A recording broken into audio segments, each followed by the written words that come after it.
नमस्कार दोस्तों, कैसे हैं आप लोग। जी हाँ दोस्तों, फिर आप लोग के बीच आ चुके हैं एक और गाना लेकर के जो कि सैड सॉन्ग है। जी हाँ दोस्तों, बहुत दिन से सैड सॉन्ग नहीं दे रहे थे और भोजपुरी सॉन्ग और क्या बोलते हैं देवी गीत ही जा रहा था, तो सोचे कि क्यों ना एक सैड सॉन्ग लेकर आए। जी हाँ दोस्तों, आप देख सकते हैं मौत के मंजर। जी हाँ, इस गाने का बोल होगा, आप इसको गाना चाहते हैं तो गाएँ और इसका टाइटल दे दें मौत का मंजर। मौत के मंजर बहुत ही ज़बरदस्त है और उम्मीद है कि जैसे इसका टाइटल दिया गया है वैसा आपको सॉन्ग देखने को ज़रूर मिलेगा।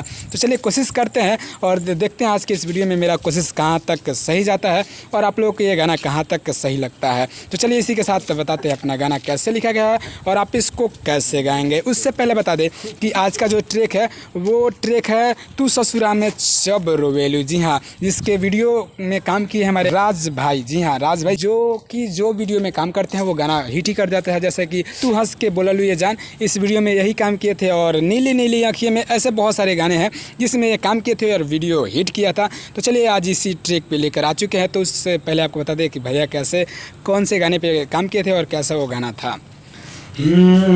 तू ससुरा में जब रोवेलू कबर में हम हूँ तड़पीले।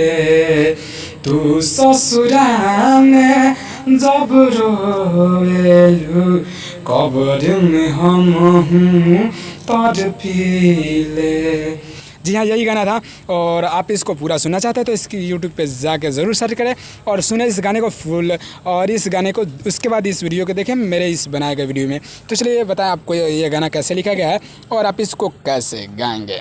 तो दोस्तों ये रहा मेरा मुखरा, आपको बता दें कैसे लिखा गया है और इसके बाद इसका डमी देंगे। जेकरा खातिर हम दुनिया के छोड़नी ऊ हमारे के छोड़ लेबा। दोते इसको हम दोबारा लेंगे, फिर आगे होगा पहले नज़र से प्यार बढ़ा के। दोते इसको हम दोबारा लेंगे, फिर आगे होगा पल में प्रीतिया तोड़ लेबा। फिर आगे होगा जेकरा खातिर हम दुनिया के छोड़नी ऊ हमारा के छोड़ लेबा। दोते इसको हम दो बार गाएंगे। दोस्तों कैसा लगा आपको ये गाना। जी हाँ, हमको उम्मीद है कि ये गाना आपको अच्छा लगा होगा और अच्छा लगा तो भैया लाइक करना, कमेंट करना, अपने दोस्तों में शेयर कर देना, ताकि अगर आप सिंगर नहीं तो आपका दोस्त यार फ्रेंड जो भी सिंगर हो, आपके रिलेशन में भी कोई भी सिंगर हो, क्योंकि अक्सर हर घर में एक सिंगर मिल ही जाएगा, तो वो इस गाने को गा सके। तो चलिए बता दें आपको इसका डमी। जेकरा खातिर हम दुनिया के छोड़नी ऊ हमरे के छोड़ लेबा। जेकरा खातिर हम दुनिया के छोड़नी ऊ हमरे के छोड़ लेबा। पहले नजर से प्यार बढ़ा के, पहले नजर से प्यार बढ़ा के, पल में प्रीतिया तोड़ लेबा।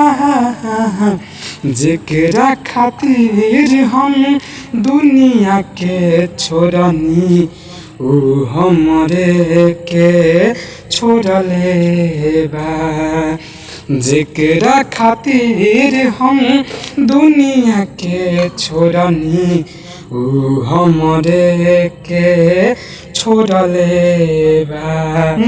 पहले नजर से प्यार बढ़ा के, पहले नजर से प्यार बढ़ा के, पल में प्रीतिया तोड़ लेबा। जेकरा खातिर हम दुनिया के छोड़नी ऊ हमरे के छोड़ लेबा। जेकरा खातिर हम दुनिया के छोड़नी ऊ हमरे के छोड़ लेबा। तो दोस्तों कैसा लगा आप लोग की ये गाना। जी हाँ, जिसका बोल था मौत के मंजर। तो दोस्तों आप लोग को कैसा लगा, उस टाइप का कुछ है कि नहीं। दोस्तों ये तो कुछ नहीं है, ये तो बस शुरुआत था। अंतरा इससे भी हैवी, इससे भी अच्छा दिया गया है। तो अगर आप इस गाने को फुल गाना चाहते हैं तो स्क्रीन पे दिखाए गए नंबर पे कॉल करें और हमसे बात करें। वही समय सुबह 9 बजे से लेकर के रात के 9 बजे तक, इसके पहले इसके बाद ना करें। तो चलिए आपको बताते चले कि अगर आप इस channel writer Kumar Sagar official पे नए हैं, जी हाँ दोस्तों, पहली बार इस वीडियो को देख रहे हैं तो लाइक करें, कमेंट करें, अपने दोस्तों में शेयर करें और साथ ही साथ लाल बटन दिया होगा बगल में इस वीडियो के, उसको प्लेस करें और उसके साथ एक बेल आइकन आएगा, उसको भी प्लेस करें ताकि जब भी वीडियो हम अपलोड करें उसका अपडेट सबसे पहले आप तक जाए और आप इस वीडियो का फ़ायदा सबसे पहले उठा सके। तो चलिए, उम्मीद है कि ये वीडियो में आपको मज़ा आया होगा और आपको कुछ नया देखने को ज़रूर मिला होगा।